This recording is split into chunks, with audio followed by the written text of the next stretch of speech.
It's 7 o'clock. This is Bob Steele. In the land of the three. Good evening, this is Dick Bertel. Gail King, Eyewitness News. Good evening, I'm Denise DeSenza. I'm Dennis House, thanks for joining us. Channel 3 Archives, and here's this film we have for you today from 1958. This was the scene at the Bushnell 60 years ago this spring as Republicans gathered for their annual convention. Howard Pyle, President Eisenhower's top aide, was the keynote speaker, and it was sponsored by, listen up. This telecast has been brought to you by Lipman Motors, world's largest Rambler dealer. You could get a Rambler back in the day for $1,500, fully loaded. And that's the way it was in 1958. With us right now, Colin McEnroe of WNPR and Kevin Rennie of Daily Ructions and the Hartford Courant. Of course, you don't remember Lipman Motors and Ramblers. I do. We do. We both do. Yes. I remember Nash. I remember Nash. Yep. My mother drove Ramblers from Tufano, which is in like Plainville or something. It's nice to find these old commercials. Colin, I'll begin with you. What do you think of the nomination of Mark Boughton last night? I would say, I mean, with all due respect to the mayor, who I think will be an interesting candidate, what I noticed last night at the convention was that there was a little bit of an enthusiasm gap. This wasn't a nomination that went pouring in on a tidal wave of enthusiasm. Very unusual for the Republicans to have to go 3 ballots to get to a nominee. And when they did it they came to the end of the 3rd ballot, they still didn't have anybody with 50+1, and there was a long series of switches. Drip by, it's like trying to fill a glass of water with a faucet that's just dripping. So it took them a while to actually get to 50+1. I feel like the convention, there were a lot of candidates. There wasn't a huge enthusiasm wave for any of them. It's kind of like buying a sports jacket at Marshall's. You just want to get out of there with something kind of decent. How many people do you think we'll see on that ballot? I think we'll see at least 6. 6? I do. Yes, I think Bob Stefanowski and David Stemmerman will petition their way. Will certainly petition. That's been their plan. And I think Mark Loretti may also petition his way on. He's got money in the bank, and this is expensive, as Mark Boughton said.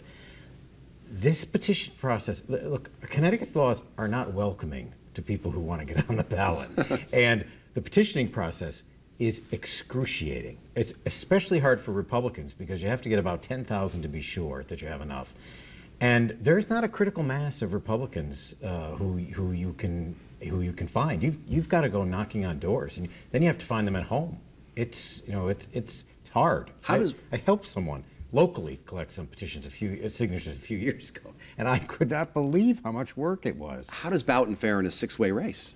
Well, I mean, a 6-way race is an incredibly hard thing to handicap. I will say that I think that they dodged the bullet that they were the most worried about last night, and that was Peter Lumage. Peter Lumage represents the far right of the party, and his base isn't very big, but it's very, very loyal, bordering on fanatical. And so if it had been a 6-way race of which he was 1/6, that's a real advantage. You've got a group of people that other people can't really woo that easily. And I think they were very worried that they could wind up with him as the nominee in a very fluky kind of way. I don't know. I refuse to predict how Mark Boughton's going to do. I mean, it's a crowded field, and I don't think any of them has kind of blazing star quality. There was a lot of grumbling at the convention about the lieutenant governor race. What's the situation here now? We've got 3 people. Yes. Aaron Stewart entered on Friday. Yes. And your take on that? Well, my take is, first of all, these conventions are absolute festivals of treachery, and and Aaron Stewart is the Lady Macbeth of the Republican convention. I mean, she was treacherous to an astonishing degree. First of all, she had as her running mate when she was running for governor, as the day began, Peter Tessie from Greenwich, who had previously endorsed Steve Upsitnik for governor just earlier this year, abandoned him to be Aaron Stewart's running mate, and then when she got into the race for lieutenant governor, he had to get out. And this was like a display of egotism that we don't often see right out there in public. I mean, we know what a lot of these people are like. Yeah. Because they're in politics, but we don't often see it on proud display. And we know what she said about a potentially all-white male ticket, but she also said that she's the only one who can help the nominee win.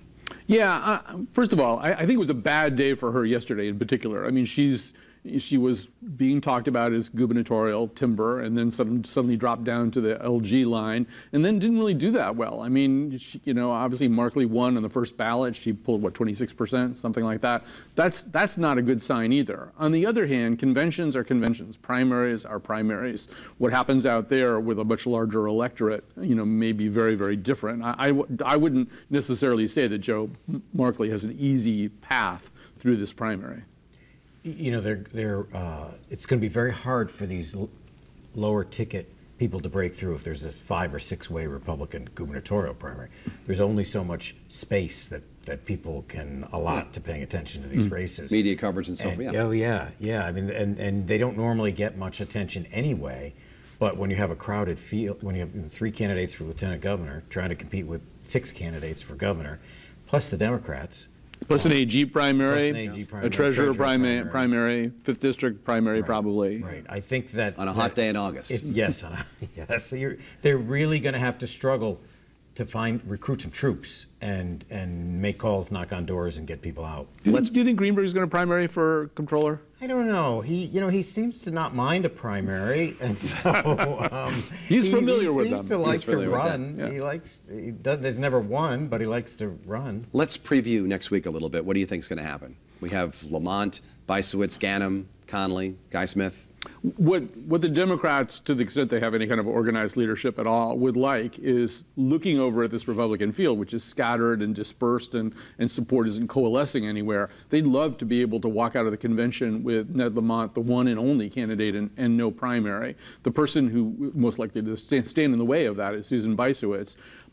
And I don't really know exactly what her delegate support looks like right now. Often you don't really know until the first ballot what things really look like. But they'll at least consider and may try a floor fight to keep her below 15% so they can avoid a primary. But would they do that? The Democrats put out this statement after Aaron Stewart left the race. The GOP has now successfully ousted a female candidate for governor. Would they try to do the same thing themselves?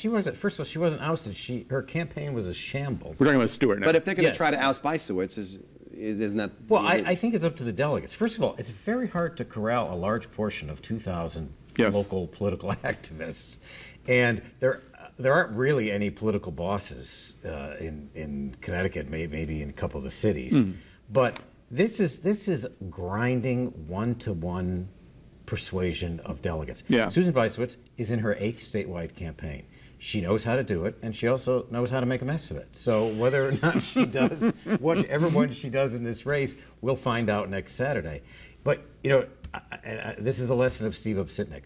You don't have to come in first to be a big winner at these conventions. No, he was in control of the convention at the end. Yeah, was a huge winner by a strong 3rd place showing. And that was a very good floor operation. Ben Proto and Dick Foley Steve Obsitnik brings an unusual amount of energy. There, one more ballot, there might have been a stampede. Right. What about Ganim making the primary ballot at the convention next week? Well, that's sort of the Democratic equivalent of the Lumage nightmare, right? I mean, in a way, it's not as big a problem. If Ned Lamont had to run only against Joe Ganim in a primary field, he could kind of be a white knight crusading against this fallen idol. If the field gets a little bit more crowded than that, I mean, they don't want that, and because, in fact, we learned in 2016 in electoral politics, anything can happen. So if Joe Ganim is part of anything that can happen, that's a real nightmare. What if somehow he won? Wouldn't a primary be good for the Democrats, though, because Ned Lamont's been out of the picture for a little bit?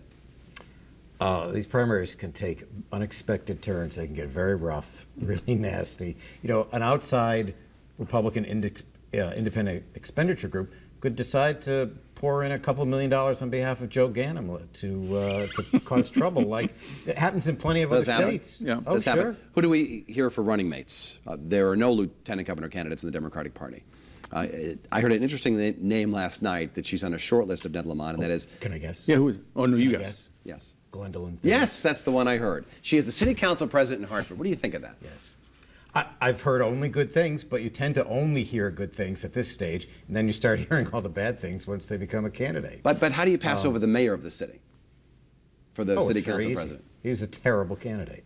He just was a terrible candidate. What do you think? Any names you're hearing, Colin, at all? Or? Listen, I'm sorry, Colin. That's okay. May I just remind you that he promised on this show that he'd serve his full 4 years. So making him lieutenant governor would not allow him to honor that important promise as the mayor of Hartford. Colin, let you have the last word. Well, apropos of the conversation we just had earlier, it's not going to be another white guy. So I've heard Ava Bermudez Zimmerman. That's the name I've probably heard the most. I would think a woman of color would be a pretty smart choice.